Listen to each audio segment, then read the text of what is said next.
প্রিয় দর্শক, আজকে আপনাদের সামনে এমনই দামি একটি ইস্তেগফারের কথা শেয়ার করব। এই ইস্তেগফারটি যদি পড়েন সেটা এতটাই শক্তিশালী, এতটাই কার্যকর, এর ফজিলত শুনলে আপনি অবাক হয়ে যাবেন। এই ইস্তেগফার পড়ার কারণে আল্লাহ তাআলা আপনাকে 13টি পুরস্কার দান করবেন। সুবহানাল্লাহ। প্রিয় দর্শক, আপনাদের কাছে আমার একটি অনুরোধ হলো, ধৈর্য ধরে ভিডিওটি সম্পূর্ণ দেখুন, তাহলেই ইনশাআল্লাহ আপনি ইস্তেগফার পড়লে যে ফজিলতগুলো পাবেন সেগুলো সহজেই জানতে পারবেন। সর্বপ্রথমে আমি আপনাদেরকে যেই 13টি পুরস্কার আপনি পাবেন সেগুলো সংক্ষেপে বলে দিচ্ছি। তারপরে আমি আপনাদেরকে স্ক্রিনের মধ্যে বাংলা উচ্চারণ সহ সেই ইস্তেগফার 2টি লিখে দিব, যেন আপনারা মুখস্থ করে নিতে পারেন। তাহলে চলুন শুরু করা যাক। প্রিয় দর্শক, ইস্তেগফার পাঠ করার কারণে 13টি পুরস্কারের মধ্যে সর্বপ্রথম নম্বর পুরস্কারটি হল, ইস্তেগফার পাঠ করলে আপনার জীবনের সকল গুনাহ মাফ হয়ে যাবে। সুবহানাল্লাহ। আমরা অনেকেই ধারণা করি যে আমরা এত বেশি পাপ করেছি, আল্লাহ কি আমাদেরকে ক্ষমা করবেন? এই চিন্তা থেকে আমরা আরো বেশি গুনাহের দিকে ধাবিত হতে থাকি। অথচ মহান আল্লাহ তাআলা ঘোষণা দিয়েছেন, কেউ কোনো গুনাহ হয়ে গেলে যদি তার কাছে ক্ষমা চান, তিনি তাকে ক্ষমা করে দেন। সুবহানাল্লাহ। আমরা যদি কোনো গুনাহ করে ফেলি, সঙ্গে সঙ্গে আল্লাহ তাআলার কাছে ক্ষমা চাইলে আল্লাহ তাআলা আমাদেরকে ক্ষমা করে দিবেন। পবিত্র কোরআনুল কারীমে ইরশাদ হয়েছে, আর কেউ কোনো মন্দ কাজ করে অথবা নিজের প্রতি জুলুম করে পরে আল্লাহর কাছে ক্ষমা প্রার্থনা করলে আল্লাহকে সে ক্ষমাশীল, পরম দয়ালু পাবে। সুবহানাল্লাহ। সূরা নিসা আয়াত নম্বর 110। প্রিয় দর্শক, ইস্তেগফার পাঠের 13টি পুরস্কারের মধ্যে দ্বিতীয় নম্বর পুরস্কারটি হল, ধন সম্পদে আল্লাহ তাআলা বরকত দান করবেন। সুবহানাল্লাহ। দর্শক, এটিও কিন্তু আমাদের জীবনের জন্য খুবই গুরুত্বপূর্ণ।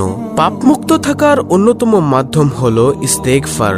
ইস্তেগফারের মাধ্যমে মহান আল্লাহ বান্দাকে পরিশুদ্ধ করেন, ফলে তার রিজিকের অভাবও দূর হয়ে যায়। ইবনে আব্বাস রাদিয়াল্লাহু তাআলা আনহু থেকে বর্ণিত, রাসূলুল্লাহ সাল্লাল্লাহু আলাইহি ওয়াসাল্লাম ইরশাদ করেছেন, যে ব্যক্তি বেশি বেশি ইস্তেগফার করবে, আল্লাহ তাআলা তার সব সংকট থেকে উত্তরণের পথ বের করে দিবেন, সব দুশ্চিন্তা মিটিয়ে দিবেন এবং এমন উৎস থেকে তার রিজিকের ব্যবস্থা করে দিবেন যা সে কল্পনাও করতে পারবে না।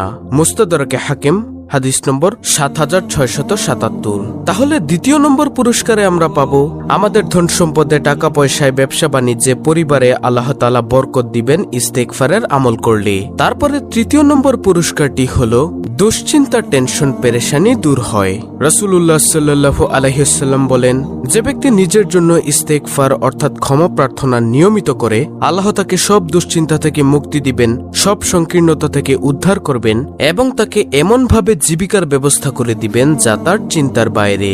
সুনানে নাসাই 3819 নম্বর হাদিস। তাহলে তৃতীয় নম্বর পুরস্কারে আমরা পেলাম, সব দুশ্চিন্তা পেরেশানি দূর হবে এবং সব সংকীর্ণতা থেকে আল্লাহ তাআলা উদ্ধার করবেন এবং আল্লাহ তাআলা তাকে জীবিকার ব্যবস্থা করে দিবেন যা সে কল্পনাও করতে পারবে না, তার চিন্তার বাইরে। সুবহানাল্লাহ। চতুর্থ নম্বর পুরস্কারটি হলো, আযাব গজব থেকে রক্ষা পাওয়া যায়।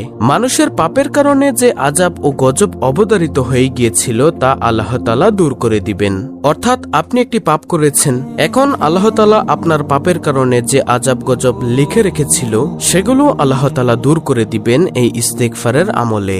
সুবহানাল্লাহ। তারপরে পঞ্চম নম্বর পুরস্কার, বিপদ আপদ, বালা মুসিবত দূর হয়। মহান আল্লাহ তাআলা মাঝে মাঝে বান্দাকে তাদের পাপের শাস্তি স্বরূপ বিভিন্ন ধরনের বিপদ আপদ ও আযাব দিয়ে থাকেন, কিন্তু তারা যখন ইস্তেগফারে লিপ্ত হয়ে যায় তখন তিনি আযাব উঠিয়ে নেন।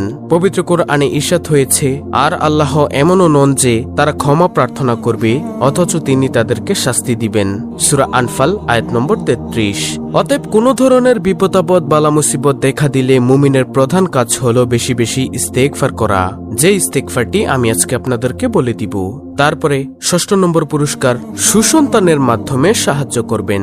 বিয়ের পর সন্তান লাভের জন্য মানুষ অনেক চেষ্টা করে, কেউ মাজারে যায়, কেউ বা পরে ভণ্ডের খপ্পরে, ঈমান হারায়, আবার কেউ অর্থ খোয়ায় কিন্তু সন্তান পায় না।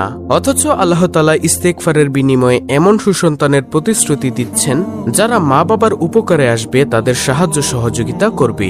সুবহানাল্লাহ। দর্শক, সন্তান তো সবারই আছে, কিন্তু সুসন্তান কয়জনের ঘরেই বা আছে? দেখুন প্রিয় দর্শক, ইস্তেগফারের কত দাম। এই চ্যানেলের মধ্যে ইস্তেগফার সম্পর্কিত অনেক ভিডিও আছে। আমি প্রত্যেকটি ভিডিওতে বারবার বলি যে ইস্তেগফার করুন, ইস্তেগফার করুন, কারণ অনেক দামি একটি আমল হলো ইস্তেগফার। সপ্তম নম্বর পুরস্কারটি হলো, আপনার সম্মান বৃদ্ধি করবেন। বর্তমানে অনেক জ্ঞানী গুণী শিক্ষিত ও সম্মানী লোক আছেন যারা সমাজে কাঙ্ক্ষিত মর্যাদা পান না, তারও কারণ হলো ইস্তেগফার। তাই আপনারা ইস্তেগফার পাঠ করতে পারেন, আল্লাহ তাআলা আপনার সম্মান বৃদ্ধি করবেন। 8 নম্বর পুরস্কার, শক্তি বৃদ্ধি করে দিবেন। বর্তমানে আমরা সর্বক্ষেত্রে দুর্বল। আমরা যদি বেশি বেশি ইস্তেগফার করি তাহলে আল্লাহ তাআলা আমাদের শারীরিক শক্তি, অর্থনৈতিক শক্তির সঙ্গে গায়েবী শক্তি যুক্ত করে দিবেন। সুবহানাল্লাহ। তারপরে ইস্তেগফার পাঠের 9 নম্বর পুরস্কার, মুস্তাজাবুদ দাওয়ার গুণ অর্জন হয়। অর্থাৎ ইস্তেগফার পাঠকারী এমন হয়ে যাবেন যখন তিনি কোনো দোয়া করবেন আল্লাহ তাআলা তার সাথে সাথে কবুল করবেন।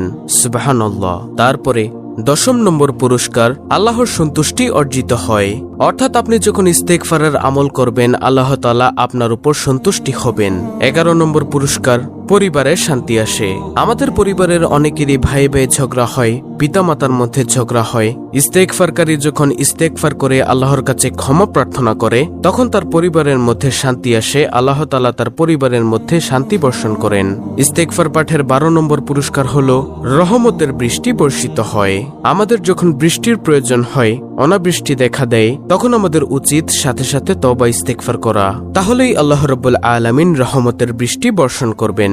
সুবহানাল্লাহ। ইস্তেগফার পাঠের 13 নম্বর পুরস্কার হলো সবশেষে পরকালে জান্নাত লাভ হয়। আপনি যদি ইস্তেগফার আমল করেন, আল্লাহর কাছে ক্ষমা প্রার্থনা করেন, কিয়ামতের দিন আপনি জান্নাত লাভ করতে পারবেন ইনশাআল্লাহ। প্রিয় দর্শক, আরো বহু পুরস্কার রয়েছে ইস্তেগফারের, সেগুলো যদি আমি আপনাদেরকে বলতে যাই ভিডিও আরো বড় হয়ে যাবে। তাই আমি এখন সরাসরি আমলে চলে যাব, যে ইস্তেগফারটি পাঠ করলে আপনি উপরোক্ত ফজিলতগুলো পাবেন। সুসংবাদ তার জন্য, আল্লাহ তাআলা সাধারণত তওবা ও ইস্তেগফার অর্থাৎ আস্তাগফিরুল্লাহ এর মাধ্যমে ক্ষমা করেন। পবিত্র কোরআনে আল্লাহ সেই ব্যক্তি সম্পর্কে বলেছেন যে ইস্তেগফার করে, নিশ্চয়ই আল্লাহ তাআলা সেই সকল লোকদের ভালোবাসেন যারা তওবা করে। সূরা আল বাকারা আয়াত নম্বর 222। তওবা করে ফিরে আসলে পূর্বের গুনাহগুলো আল্লাহ তাআলা নেকি দ্বারা পরিপূর্ণ করে দিবেন। সুবহানাল্লাহ। সূরা ফুরকান আয়াত নম্বর 70। প্রিয় দর্শক, যখনই স্মরণ হবে এই ইস্তেগফারটি পাঠ করবেন, আর সেই ইস্তেগফারটি হলো আস্তাগফিরুল্লাহ আস্তাগফিরুল্লাহ আস্তাগফিরুল্লাহ। এই ইস্তেগফারটি পাঠ করবেন।